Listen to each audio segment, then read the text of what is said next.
பெண்களை ஈர்க்கும் ஆண்களின் பண்புகள். 1. அவளின் ஆசை என்னவென்று தெரிந்து அதை செய்ய முயற்சித்தல். 2. விலகிச் செல்லும் பண்பு.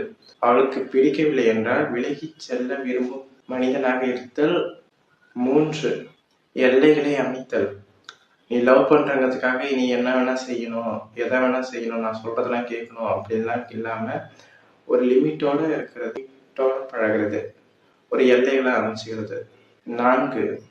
வலுவான விருப்பங்களை கொண்டிருத்தல். நீங்க ஏதாவது ப்ராமிஸ் பண்ணீங்கன்னா அந்த ப்ராமிஸை நிறைவேற்றுறது. 5. வேடிக்கையாக பேசுதல். எப்பயுமே ஜாலியா ஃபன்னா உரையாடலை கொண்டு போறது. 6. உயர்தரத்தை கொண்டிருத்தல். அதாவது சுய ஒழுக்கம் மற்றும் நல்ல பேரு, செல்வாக்கு இதெல்லாம் இருந்தா பெண்களுக்கு ரொம்ப பிடிக்கும். பெண்களுக்கு மட்டும் இல்ல, ஆண்களுக்கு எல்லாருக்குமே பிடிக்கும்.